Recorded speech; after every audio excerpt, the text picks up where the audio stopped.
ಎಲ್ರಿಗೂ ನಮಸ್ಕಾರ. ಈ ದಿನ ನಾನು ಕಂಚಿ ಕಾಮಾಕ್ಷಿಯ ಟೆಂಪಲ್ನ ಮತ್ತಷ್ಟು ವಿವರಣೆಯನ್ನು ಕೊಡೋಕ್ಕೆ ಬಂದಿದ್ದೀನಿ.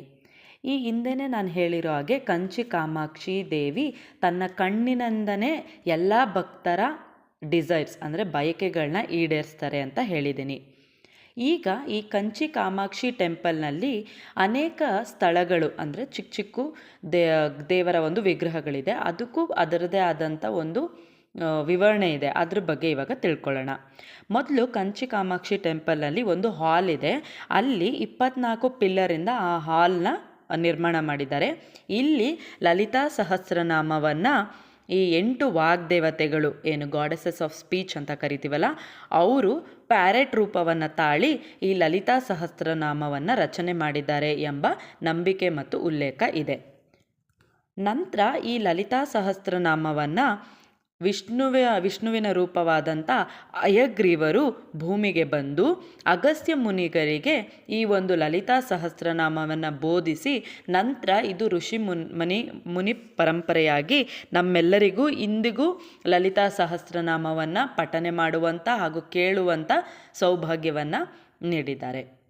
ಹಾಗಾಗಿ ನಾವು ಈ ಒಂದು ಹಾಲ್ ಏನಿದೆ ಅಲ್ಲಿ ಅಗಸ್ತ್ಯ ಮುನಿಗಳದು ಒಂದು ಮೂರ್ತಿ ಮತ್ತು ಹಯಗ್ರೀವರ ಮೂರ್ತಿಯನ್ನು ನೋಡ್ಬೋದು. ನಂತರ ಈ ಟೆಂಪಲ್ನಲ್ಲಿ ಇನ್ನೊಂದು ನಿಗೂಢವಾದಂಥ ಜಾಗ ಇದೆ. ಅದು ಬಂಡೆಯ ಮಧ್ಯದಲ್ಲಿದೆ. ಈ ಬಂಡೆ ಮಧ್ಯದಲ್ಲಿ ಭಂಡಾಸುರ ತನ್ನನ್ನು ಲಲಿತಾ ತ್ರಿಪುರ ಸುಂದರಿ ಸಾಯಿಸ್ಬಿಡ್ತಾರೆ.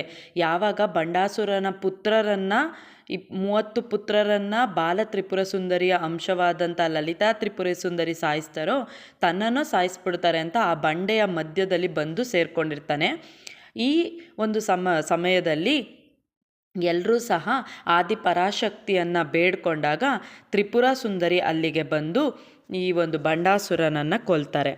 ಈಗಲೂ ಸಹ ಪ್ರತಿ ವರ್ಷಕ್ಕೆ ಒಮ್ಮೆ ನವಂಬರ್ ಅಥವಾ ಅಕ್ಟೋಬರ್ ಟೈಮಲ್ಲಿ ಒಂದು ದಿನದಲ್ಲಿ 1000 ಲೀಟರ್ ಮಿಲ್ಕ್ ಏನು ಹಾಲಿರುತ್ತೆ ಅದರಿಂದ ಆ ಜಾಗಕ್ಕೆ ಅಭಿಷೇಕ ಮಾಡ್ತಾರೆ.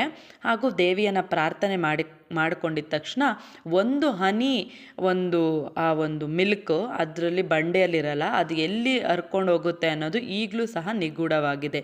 ಇದೊಂದು ಪ್ಲೇಸನ್ನು, ಈ ಜಾಗವನ್ನು ನಾವು ಕಂಚಿ ಕಾಮಾಕ್ಷಿ ಟೆಂಪಲಲ್ಲಿ ನೋಡ್ಬೋದು. ಮತ್ತು ಈ ಟೆಂಪಲ್ನಲ್ಲಿ ಲಕ್ಷ್ಮಿ ಹಿಂದೆ ತನ್ನ ಒಂದು ಗ್ಲೋನೆಸ್ಸು ಇದನ್ನು ಕಳ್ಕೊಂಡಿರ್ತಾರೆ. ಅವರು ಕಾಮಾಕ್ಷಿಯನ್ನು ಬಂದು ಭೇಟಿ ಮಾಡಿ ಅವರನ್ನು ಪೂಜೆ ಮಾಡಿ ತಿರುಗು ತಮ್ಮ ಒಂದು ಸೌಂದರ್ಯವನ್ನು ಮರಳಿ ಪಡ್ಕೋತಾರೆ. ದೃಶ್ಯವನ್ನು ನೋಡೋಕ್ಕೆ ವಿಷ್ಣು ದೇವಿಗೆ ಲಕ್ಷ್ಮಿಗೆ ಗೊತ್ತಾಗದೇ ಇರೋ ಹಾಗೆ ವರಹ ರೂಪದಲ್ಲಿ ಬಂದಿರ್ತಾರೆ. ಹಾಗಾಗಿ ನಾವು ಇಲ್ಲಿ ಅರುಪಮಾ ಲಕ್ಷ್ಮೀ ದೇವಿಯನ್ನು ನೋಡ್ಬೋದು. ಹಾಗೂ ಆ ವರಹ ಸ್ವಾಮಿಯನ್ನು ಆದಿವರಹ ಪೆರುಮಲ್ಲಂ ಅನ್ನೋ ಒಂದು ಮೂರ್ತಿಯನ್ನು ಸಹ ನಾವು ನೋಡ್ಬೋದು. ಮತ್ತು ಕಂಚಿ ಕಾಮಾಕ್ಷಿ ಟೆಂಪಲ್ನಲ್ಲಿ ಒಂದು ಕಲ್ಯಾಣಿ ಇದೆ. ಆ ಕಲ್ಯಾಣಿ ಮುಂದೆ ಒಬ್ಬ ಮೂಕ ಕವಿ ಅಂದರೆ ಒಬ್ಬ ಹುಡುಗ, ಅವನು ಮೂಗನಾಗಿರ್ತಾನೆ, ಮಾತು ಬರಲ್ಲ. ಪ್ರತಿದಿನ ಅವನು ಈ ಟೆಂಪಲ್ನ ವಿಸಿಟ್ ಮಾಡ್ತಾ ಇರ್ತಾನೆ, ದೇವಿಯನ್ನು ಪ್ರಾರ್ಥನೆ ಮಾಡ್ತಾ ಇರ್ತಾನೆ.